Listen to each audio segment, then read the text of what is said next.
What's going on, guys? It's Steve. I'm going to start doing this monthly, because obviously every month it changes, in my honest opinion, on who the top players in the league are. But as of January 2017, today is November 11th. As of today, 2017, I'll sit here and I'll say this. There are 10 players that I think are the best in the world at this moment. Now, before I start this video, just a quick disclaimer. There is one special player that is obviously supposed to be on this list. However, I'm not appealing to anyone, but in order to be fair, because I'm judging this pretty much based off of team success and how much they're contributing to their team and things like that, even though this special person is whatever. At the end of the day, I still think that person is the third best player in the world. But we'll leave that at that. Anyway, these are the top 10 players as of January 2017. Number 1, obviously, LeBron James. 26 points per game, 8 rebounds, and 9 assists. Now, his points per game is going up. He'll probably, by the end of the season, finish averaging around 27. Now, the reason why I say that is because if you look at LeBron, people think he's coasting through the season. He ain't coasting. That's bullshit. This season, maybe last year and the year before when he was averaging 25 unlimited, those years, yeah. This year, hell no, he ain't coasting. He's playing 37 minutes per game. That's not coasting. Coasting would be like Melo, like 32. Even though, I don't want to get into that, man. He needs a fire coach running check. Terrible. Anyway. LeBron James is still the best player in the world, no doubt. It doesn't matter who's having better numbers at this moment during the season, who's having a better season statistically. Stats are so misleading. That's why I don't rely on PER or any of that other BS. Because all of that is just all misleading. Think about it. Think about all of these players that have a great PER. Kawhi Leonard has a great PER. Would you take Kawhi Leonard over Kevin Durant, LeBron, Melo? Would you take Kawhi over any of them? No. Would you take Kawhi Leonard over Stephen Curry, over Russell Westbrook, over James Harden? Come on, That's why I don't like to look at stats, man. But anyway, I like to look at what they bring to the table, experience, and things like that. Anyway, LeBron's the best in the world. Added his skill, his talent, plus experience and leadership, no one can compete with him. Number 2 is Kevin Durant. Now, I did say James Harden is closing the gap between himself and Kevin Durant. Now, I kind of fall back on that. I agree, but I disagree at the same time with what I said. Now, the reason why, and that's all right because basketball's always changing, but the reason why is because Kevin Durant is so damn good. I'm sorry, but he's too damn good. Kevin Durant can literally score, even though he's only averaging like 26 right now, which is weird to see. I think he's actually close to 25, which is weird to see someone averaging numbers like that we've seen average 30, 28, 29 for his entire career. So it's weird seeing things like that. But he's still KD. He can still score. And to be honest, I wouldn't take anyone besides LeBron over him in the NBA playoffs. And that goes the same for someone else. But, I don't want to cause any drama, but you know who I'm talking about. Anyway. Kevin Durant is the second best player in the world. His experience, his leadership ability, and people were upset at him for wanting that last shot and the whole Draymond and Steph Curry getting mad situation. If anyone's going to take your last shot, why are you mad if it's Kevin Durant? That's my thing. Yeah, you can get a better shot, but it's Kevin Durant. Possibly the best scorer in NBA history. Don't give me that BS. Oh, MJ's a better scorer. MJ's this. MJ's that. Guys, if Kevin Durant took nearly as many shots as Michael Jordan did, Kevin Durant for his career would probably average 35 points per game. This dude, Michael Jordan, had seasons where he literally shot 28 times per game. Are you serious? 28 shots per game. 26 shots per game, 25. I think Michael Jordan's career average is like 23 shots per game, whereas Kevin Durant's is like 19. Come on now. LeBron's is like 19. Melo's is like 18. Kobe's is like 20. So imagine if they shot as many times as he did. Oh my goodness. That's why I don't rely on stats, man. You got to look at what they bring to the table and a whole bunch of other stuff. And that's why when people say, oh, Melo's not even that great of a scorer. Are you kidding me? This dude can score. It's not about how many points per game or scoring time. Screw all of that. It's all about how many shots you're taking. That's bullshit. What it's all about is what you can do, how versatile you are. efficiency does play a role. I'm not going to lie. And, Melo's, he may not be the most efficient, but hell, he can score in so many different ways. And that's why he's one of the best scorers ever. Him, LeBron, D-Wade, Kobe, T-Mac, MJ, KD, Larry. All of those players, all great. All elite scorers. Anyway, next up, James Harden is my third best player at this moment. I already made a video about this, so I don't really want to go too much in depth. But he's averaging 28, 8, and 12, which is ridiculous. He's a 6'7" point guard. Are you kidding me? 6'7", 220? This dude is elite. His passing ability, he's playing. And don't think I'm trying to disrespect this two-time MVP. But he's playing better with Mike D'Antoni than Steve Nash did. And it's crazy. It blows my mind. So James Harden is the MVP this year. Anyway, number 4, Russell Westbrook. 31, 10, and 10. He's averaging a triple-double. 31 points per game, 10 rebounds per game, and 10 assists per game. Now, I still don't think he's going to finish averaging a triple-double, and I still don't think the Oklahoma City Thunder will, to be honest, I came into the season thinking they won't make the playoffs. Now I kind of think they will, and I kind of think they won't.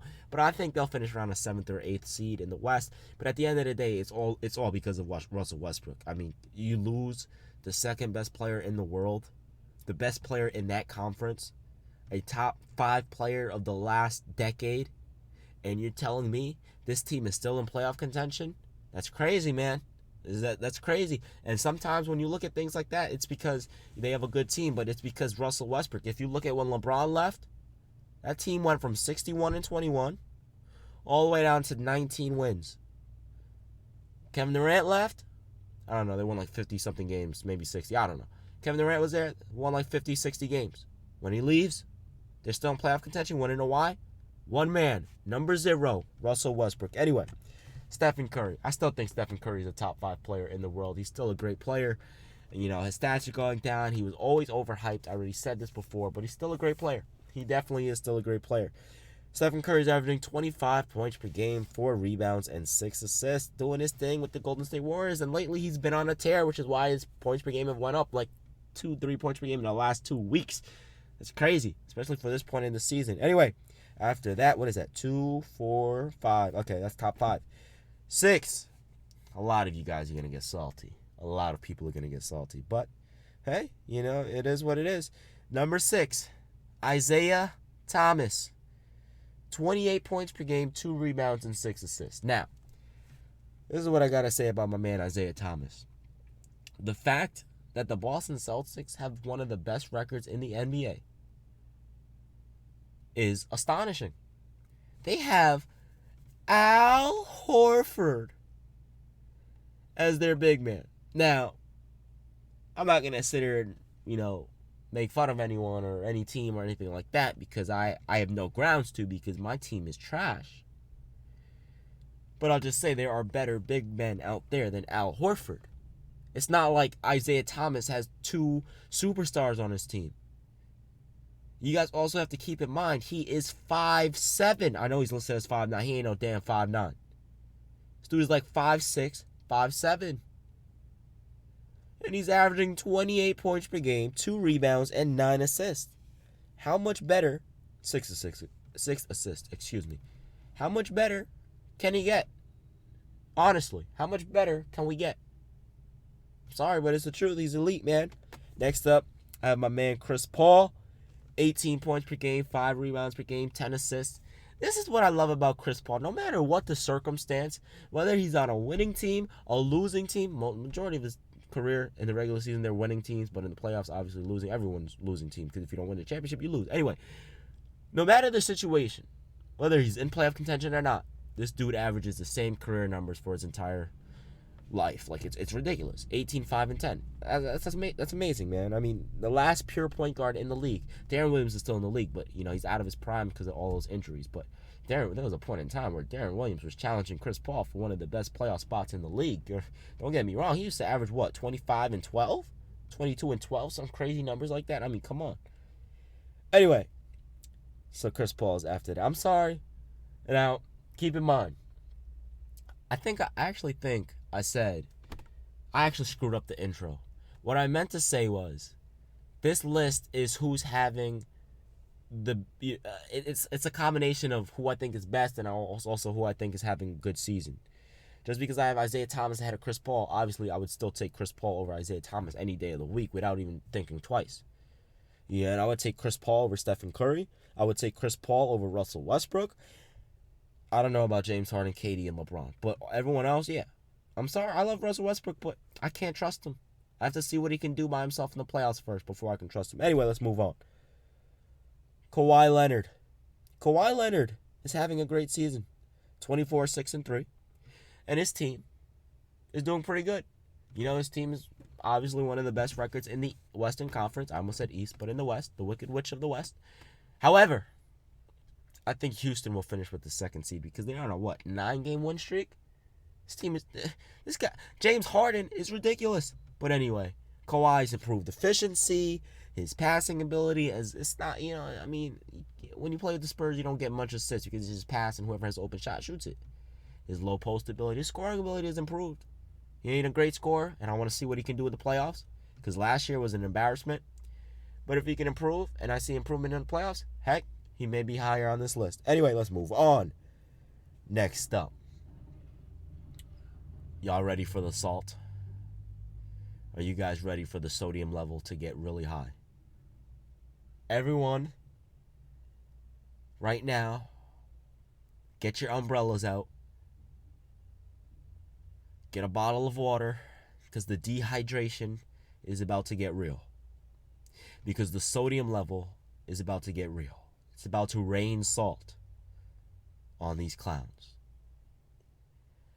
Carmelo Anthony, 23-6-3 this season.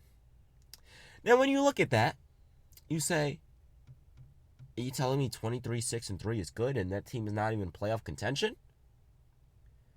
It would take 4 wins for the Knicks to jump up to a top seed in the East. Home court advantage, which is 1 through 4 seed. 4 wins. At the same time, I said it's a combination of everything. So don't give me that BS. He's not having a great season. He's not this. Guys, could you really name me 10 players you would take over Melo? Melo?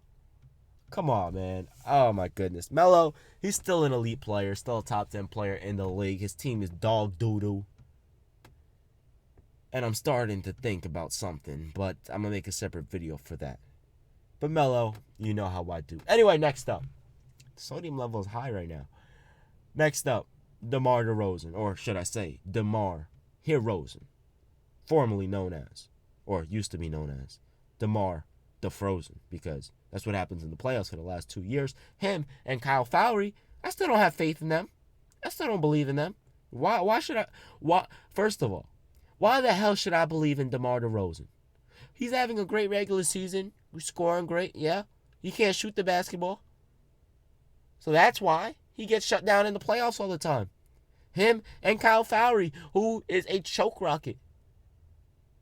Choke rocket. One of my best friends, Giannis, he's a Raptor fan. He's from Canada.